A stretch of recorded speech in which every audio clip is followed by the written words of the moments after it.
Right, so let's kill this bird that's lurking around here. God, no, you're going to come back up. So yeah, we've annoyed the archer as well. But we'll kill these guys, and I'll talk about the trait line bonuses as well in a little bit, just so we can get back and make some quest progress. So, can I attack him without pulling everything? No. I've only got one warrior though, so that's not too bad. There we go, 6 of 8. As usual with most regions, there's going to be loads of deeds for doing stuff, so of course there's going to be a kill orc deed, there's a beast slayer, warg slayer. Pretty much anything goes for the beasts unless it's a named beast for the other slayer deed types. So I don't think wargs count for the beasts, but like the birds would, for example. I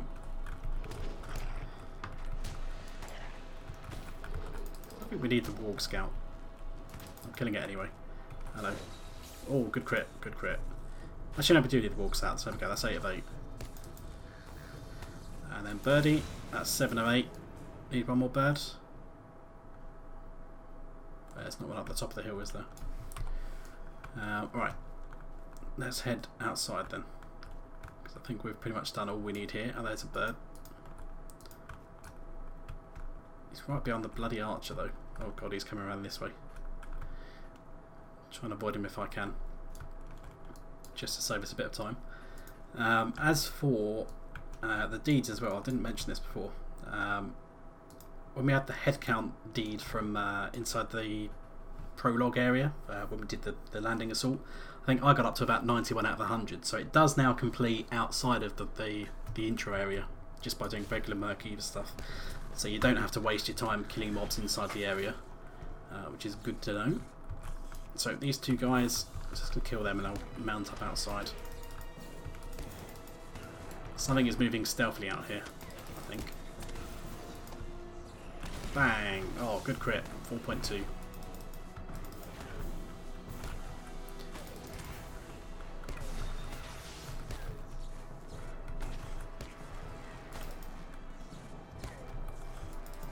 Come on, give me a nice crit. There we go. Okay, so we mount up then. Let's just quickly take stock of what we've got. So we need that one. I can remove the Slayer deeds from the tracker because I don't need them. I need tokens from Goblin Scouts. That's another one I need. Establishing a foothold, plant a banner. And that one's to the south. No, I don't need your bird. So if we head up the hill then. So we don't need to go to the east. So we might as well go to the one over here. So this is Falug, this camp down here. So if we pretty much head due south, all these like wargs and birds are pretty much everywhere in the region. They shouldn't be too hard to find if you need a few extras, but they're just scattered around everywhere. So if we take the southern road then from the stable master, we don't have to literally stay on the road, we can freestyle it a little bit, but just down in the distance you'll see the wooded fortifications just before you get to the river, and that's where we're heading now. And there's a rich scarn here. Leave no scarn unturned. I think one of the other things I should mention as well, in case anyone is wondering what steed this is. This is the Eldar steed, which was recently given away.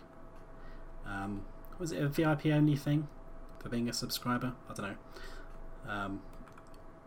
Or was it? No, but I think it was that rather than anniversary stuff. But some nice little bits and pieces for that. But you get the comparison and stuff for your war steed as well, which is quite nice. So this place, I think there might be a couple of orcs around here, but it's mostly pigs.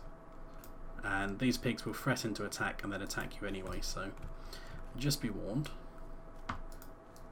So we're going to wander through here. So we've got a pig called Black Tusk. I think we need him later. Orc Leader's Coffer, we need that for the quest, so loot that. Nothing mentions Mazog, typical. If we just come around the southern side here, there's a named warg there, but we don't need him yet either. Up the very top here, this is where we plant the banner to say, yep, we have established a foothold, so this is now visible to the elves. He might attack me if I don't get downstairs quick enough. Got all these croaky voiced pigs. So we need to head outside again. And we're still looking for a token somewhere, so we can head down south across the river. And there is some more camps around here, which we will end up coming back to later.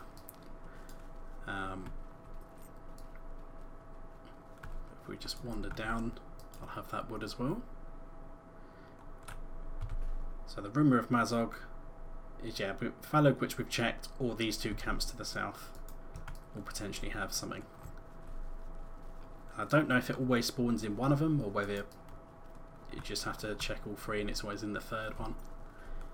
I think I might have gone a bit too far across that. So yeah, potentially it could be in here. So this one's like a bit of a ring fort. But if we sneak around the sides, we basically want to get all the way up the top. So bit of dirty navigation, and I may have messed up. Yeah, there was another way in that I missed. There we are. It's around here. So we're going to have to fight this guy. No, I bet you I'm going to get a random fellowship invite in a second.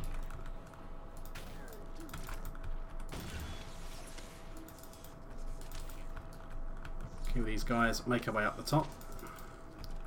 I've gone a bit too far now, I'm out of range. There we go, he's dead. What do we got? Backpack's the closest thing.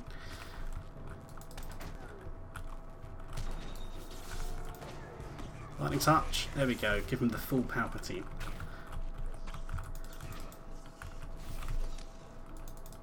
So basically keep going side to side as we slowly work our way up the hill into this fort. Oh hello.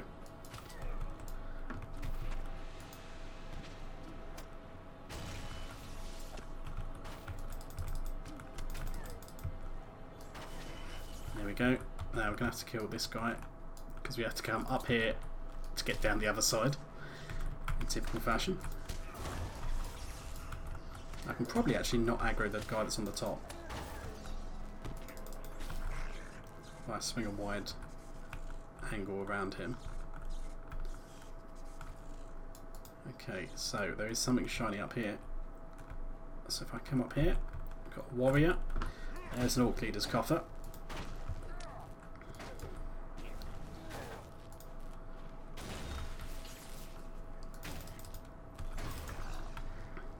There we go. So if we loot this, hopefully this one will give us what we need. Yep. A report, which is addressed to Mazog. So to get out, we can just... hello. There's a guy hiding behind the wall that I didn't see. And he's managed to give me some kind of wound. Just stop me from pressing buttons.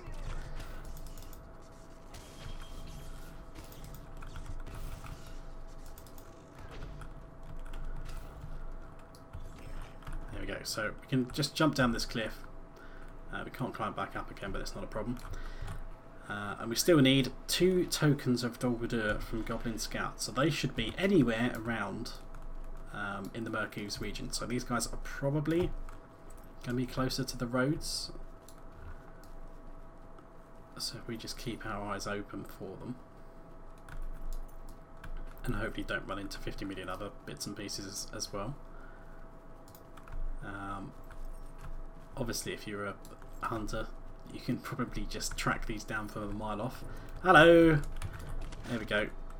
He's in stealth.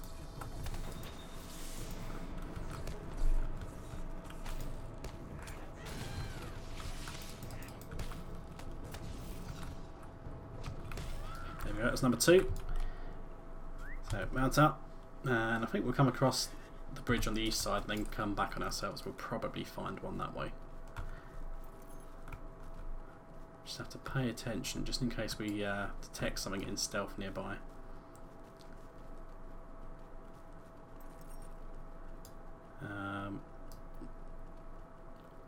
So we stay more or less along the road.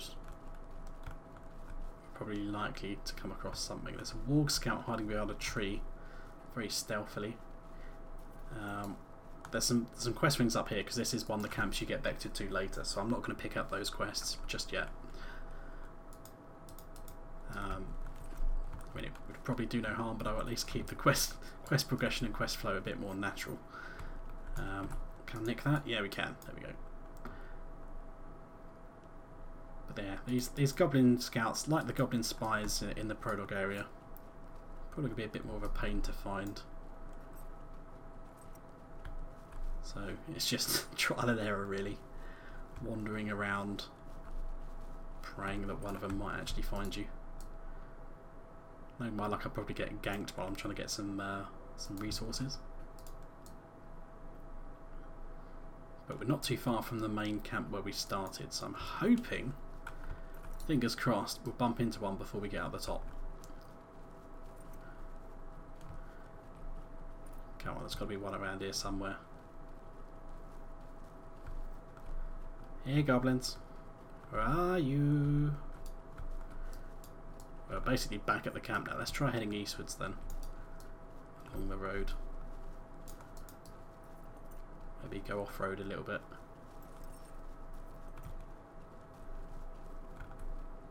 There's got to be one around here somewhere.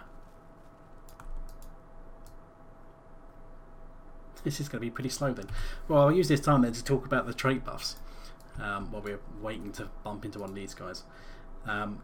So, obviously, same as any other trait line, you need 5 points for each tier of those to activate. So I've got all of them available at the moment. So what we got? The first bonus is plus 20% of Fury of Storm damage. So Fury of Storm is basically any lightning skills. If in doubt, you can press the K button to bring up your skills, and you see everything that's in the Fury of Storm category is all the lightning based ones. So all these skills count as Fury of Storm. And we get 20% extra damage. Fantastic. It's pretty good as a first set bonus. You need 5 points in the tree to get that, but it has to be in your primary tree. So next up we've got Shocked. I'm trying to do two things at once. So Writ of Lightning also increases enemy inductions and attack duration. So it takes them longer to induct attack, and it also means that the window between doing two attacks is slower. So let's say if they attack once every second, they might now attack every once and 1.2 seconds or something like that. So it's a way of artificially decreasing their DPS. So Writ of Lightning increases the enemy inductions by 8% and attack duration by 5% per tier. So Writ of Lightning is one of 3 skills that Rune-keepers get depending on their trait line. So you get a Writ of Lightning, a Writ of Fire, and a Writ of Health, or whatever it's called.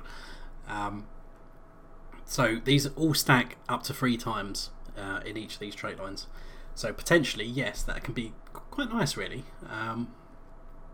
Because that means you can have 24% induction debuff and a 15% attack duration debuff, which is pretty reasonable. Not bad for debuffing purposes. If we loot that, I don't think we're going to find one of these guys. Let's just wander around and see if we can pull something. So you need 10 points for that one. The third set bonus is Master of Tragedy. So lightning skill critical hits restore a portion of the Rune-keeper's maximum power. Lightning skill critical hits restore 2% of max power. So given that you're in the lightning trait line, and you should be trying to crit as often as possible because crits mean damage, and I've discovered one of the areas over here on the eastern side. It's the Windstones, the walk den, and I've pulled him. So yeah, the more crits is good for a lightning Rune-keeper, and obviously when you crit you get power back, and it basically means you're incredibly power efficient, which is very nice. So can't really complain about that one.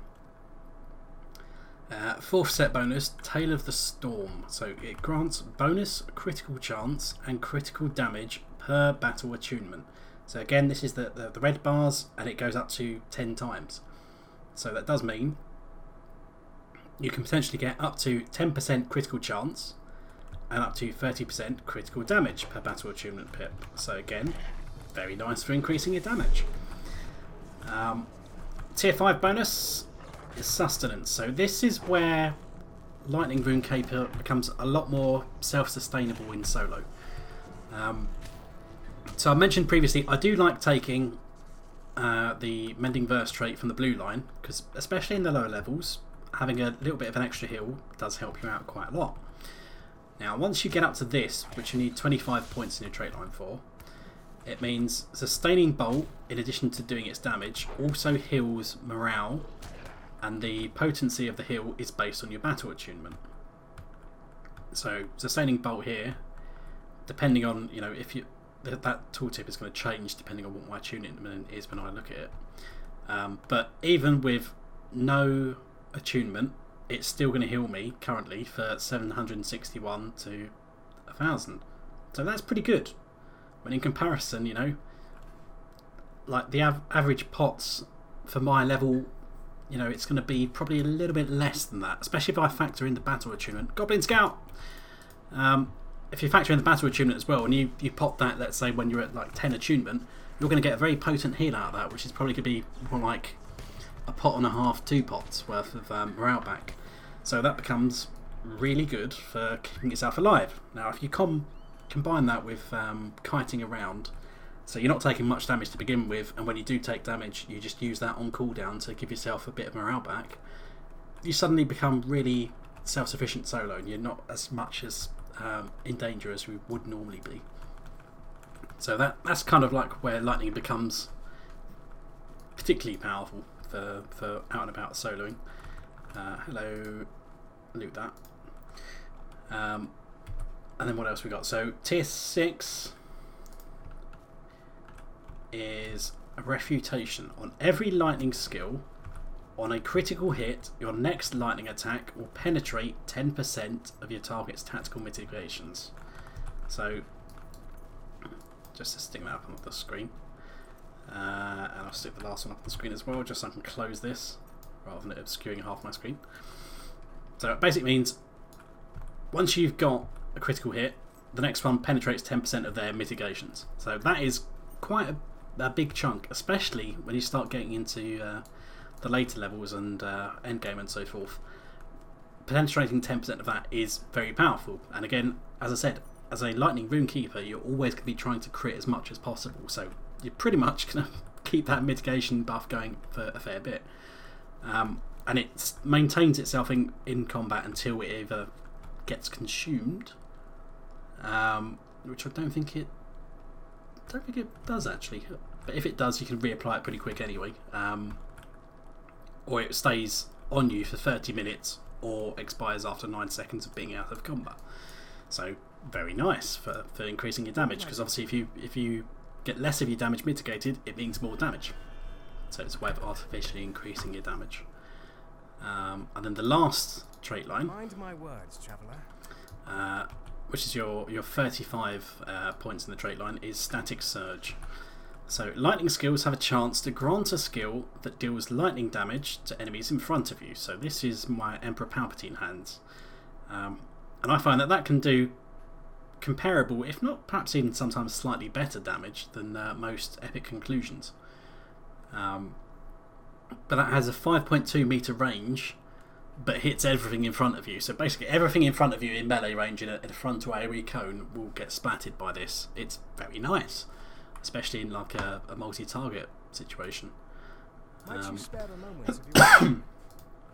we're just going to hand in all these bits and pieces. Let me see what you have found. And they're going to send us off. I think we've got like another round of quests here. At last, someone who will listen to me. So we're trying to discuss these orders with Mazog, and we're going back and forth between the elves and the dwarves, who don't particularly get on great with one another, but they're kind of working together now.